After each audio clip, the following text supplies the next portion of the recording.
Climate action is the new buzzword, and why wouldn't it be? One world is all we have, and our world is at risk. Countries, corporates and citizens claim to be doing all they can to save the planet from climate change. Green energy is being floated as one of the top solutions. We are replacing coal with hydropower, fossil fuels with solar energy, petrol and diesel cars with electric vehicles. EVs are being pitched as cleaner, greener and sustainable. But are they? What's clean for the environment may not really be clean. Hidden beneath the shiny exteriors of an EV is a story of blood batteries. These cars drive human rights violations, extreme poverty and child labor. Hello and welcome to Gravitas Plus. I'm Palki Sharma Upadhyay. An electric car runs on battery, you know that. But do you know what these batteries are made of? Rare metals like lithium and cobalt. Cobalt gives the battery stability and allows it to operate safely. It's a bluish-grey colored metal. It is found in the Earth's crust, or what we call crustal rocks. Cobalt has several uses, like in jet turbine generators, tool materials, pigments, and smartphone batteries. But its major use is in lithium-ion batteries. Half of the cobalt produced goes into electric cars. We're talking about 4 to 30 kilos of cobalt per battery. This metal is found all over the world, like in Australia, Canada, China, Cuba, South Africa, the United States, the Philippines. But 70% of the total supply comes from one country, Congo, the Democratic Republic of Congo. Let's zoom into this country. DR Congo is the second largest country in Africa. Its GDP is around $49 billion. Congo is synonymous with conflict, poverty and corruption. Beneath the country's red earth is the world's largest deposit of cobalt. 92 million people live here. Some 2 million depend on cobalt production. They are called negociants. Cobalt mining in Congo is divided into two categories: industrial or large-scale mining and artisanal or small-scale mining. What's the difference between the two? Artisanal mines are unregulated. Labor laws do not apply here. Neither do safety protocols. These mines produce 20 to 30% of Congo's cobalt. Some 200,000 miners work in these mines. At least 40,000 of them are children, some as young as 6. These children flirt with death daily. They enter vertical tunnels. Most of them are too narrow for adults to enter. Inside, it's like a furnace. The children dig for cobalt under inhuman conditions. Sometimes they have shovels, but mostly they dig with their bare hands. They have no masks, no gloves, no work clothes, and sometimes just 20 minutes worth of oxygen. But these young children go on for hours. After digging, they crush the rocks, they wash them, and carry their finds to the market to find a buyer. How much do these children make? Sometimes as little as $1. Cobalt is a multi-billion-dollar industry. It is estimated to be worth $13.63 billion by 2027. But this money never reaches the child who is spotting and extracting the metal.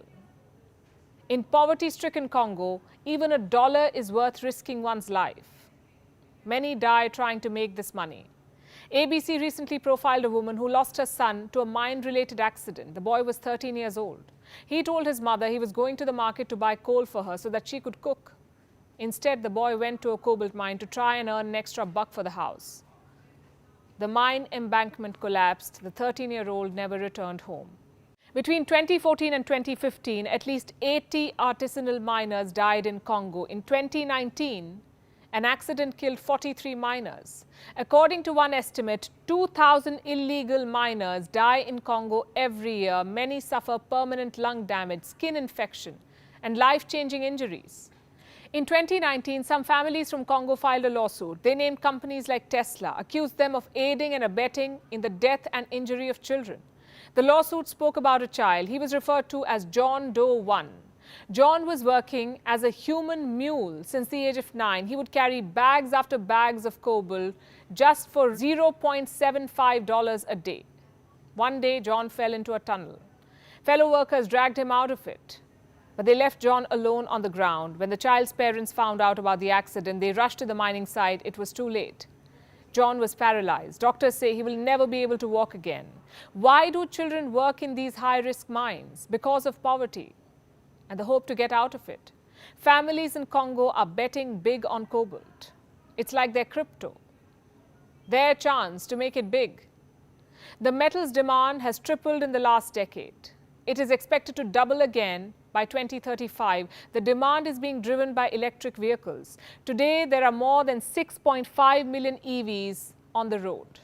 By 2040, that number will touch 66 million. So that's 66 million multiplied by 30 kilos of cobalt. Do the math. By 2050, the demand for cobalt production is expected to increase 585%.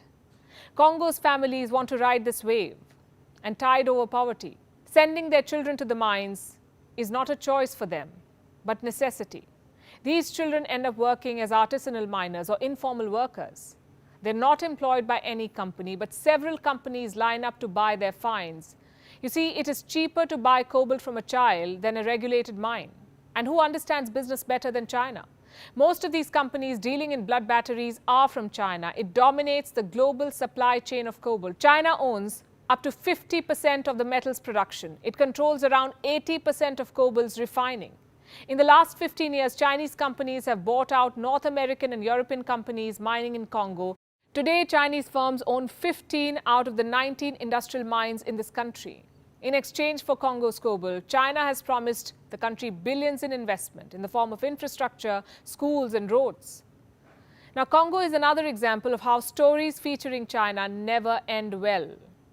Today, China is leaking blood cobalt into the supply chain of electric vehicles. Chinese companies are buying cobalt from children, encouraging them to participate in the trade of blood batteries.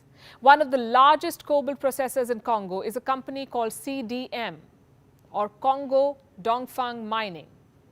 It is a subsidiary of Zhejiang Huayu Cobalt, a Chinese company, of course. Huayu supplies cobalt to electric car makers like Volkswagen. 40% of Huayu's cobalt comes from Congo. In 2016, the Chinese company was called out by an NGO. It was branded a benefactor of child labor. Huayu pledged to clean up its act. But did anything change on the ground? Reports raise serious doubts. This is one part of the story. There is blood in China's large-scale mines too. There, workers are abused, discriminated, beaten and made to work without contracts and sufficient ration. One worker told the media, and I'm quoting, "If a worker dies, the Chinese don't report it to the government. They bury the person, hiding the corpse, and bribe the family to keep quiet." That's your electric car killing people even before it hits the road. Did you sign up for this? The world's biggest car makers are complicit in these crimes. I'm talking about the likes of Tesla, Volvo, Renault, Mercedes-Benz, Volkswagen. They all source cobalt from Chinese mines in Congo. Sure, they claim to have a zero-tolerance policy when it comes to child labor, but they too know that there is no way to fully map their supply chains. Back in Congo, President Felix Tshisekedi has pledged to act. In 2019, he established a state-run company to focus on health and human rights. But that hardly helps when Congolese officials are accused of overseeing child labor. In 2020, Tesla announced it would start using cobalt-free lithium-ion batteries in its electric vehicles, but the company followed up the announcement with a deal with Glencore. It's a cobalt mining company, and this deal was for 6,000 tons of cobalt a year. 6,000 tons a year. Doesn't add up, does it? Much like the claim of electric cars being clean, these cars run on dirty energy, on blood batteries. And this is not climate solution. This is human rights abuse. And the two cannot coexist. Climate solution is not supposed to be at the expense of human lives. Long story short, electric vehicles have miles to go before they can claim to be clean.